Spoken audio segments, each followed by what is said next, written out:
ازيكم يا حبايبي؟ عاملين ايه؟ يا رب تكونوا بخير. اهلا بيكم في قناة مطبخ وافكار سونا. في فيديو النهاردة هنخزن مع بعض التوم بتاع الموسم. كل سنة وانتم طيبين. في ناس كتيرة طلبت مني طريقة تخزينه وازاي انا بخزنه، فانا هقول لكم على الطريقة اللي انا بخزن بها التوم. في ناس كتيرة طبعا بتحب تجمده في الفريزر وهو لسه طازة. بصراحة انا لا، انا بحب اخزنه بالطريقة دي، وفي نص الوقت ببتدي اجمده في الفريزر. تعالوا نشوف هنعمل ايه مع بعض. انا هنا اهو بنشتري لفة التوم على بعضها كده. في ناس بتسيبها زي ما هي كده في البلكونة لغاية ما تنشف. انا بعمل ايه بقى؟ انا بجيب رباية، عندي اي رباية عندك، وببتدي افرز التوم بحيث التوم الرفيع اللي هو راس رفيعة ده بجمع كله مع بعض في ربطة واحدة، وهو اللي استعمله الاول لانه طبعا الرفيع بينشف بسرعة وبيفضى بسرعة. تمام. فانا هنا ببتدي بقى انقي رؤوس التوم الرفيعة والفها مع بعض كلها كده بنفس الرباط وبالعصاية بتاعتها كده، والفها عليها بحيث اربطهم في بعض، ادخلها كده من جوا بعضيها اهو. اهو بقيت رابطة لوحدها.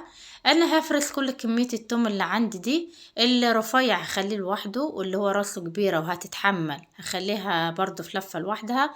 والراس التوم اللي هي الراس بتاعتها مخلوعة متشالة، ده برضو ما بيطولش معانا وبيفضى بسرعة. فهبتدي برضو ألفهم مع بعض بحيث هما اللي استعملهم برضو في الأول. خلاص. أنا هنا كده هبتدي أفرز كل التوم وأربطه في بعضه بالطريقة دي اهو، بالربايط بتاعتي بنفس الربايط اللي هو بيبقى التوم مربط بيها، او بربايط تانية او بشرايط قماش، اي ربايط عندك ابتدي ربطي بها التوم.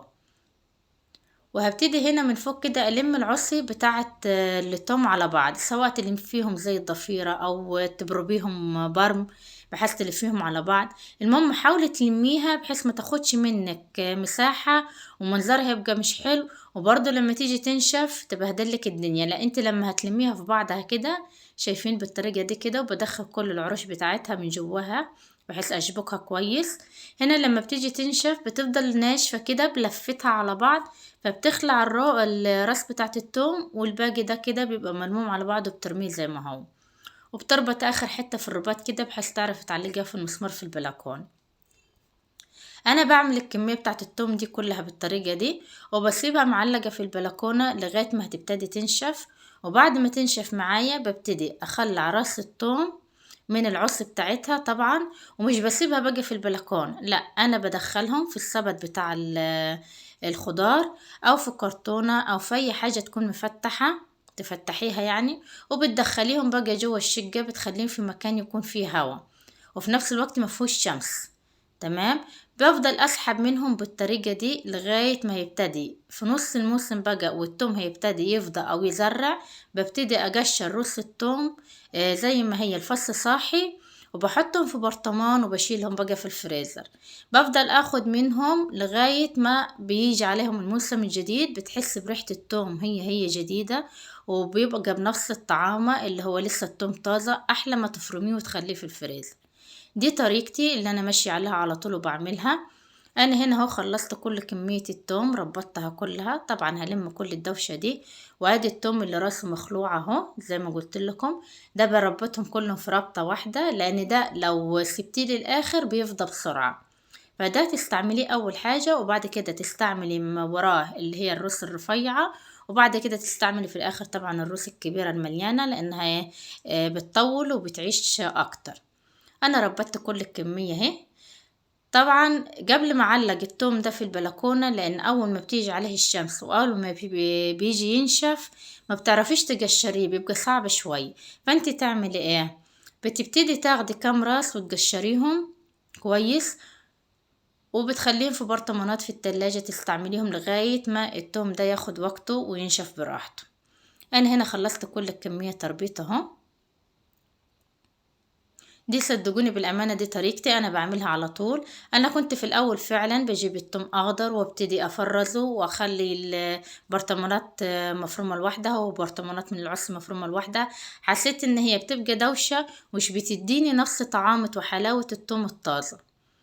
فبطلت اعملها وبقيت اعمل الطريقة دي على طول. وزي ما قلت لكم في النص اول ما بيبتدي الموسم يجي عليها وهتبتدي تفضى، بقشر التوم كله بحطه في برطمانات في الفريزر، بس بيكون صاحي ما بفرموش، باخد منه بطلبي وهو صاحي كده وابتدي اتعامل معاه على انه طازة وافرمه، بيبقى طعمه حلو جدا.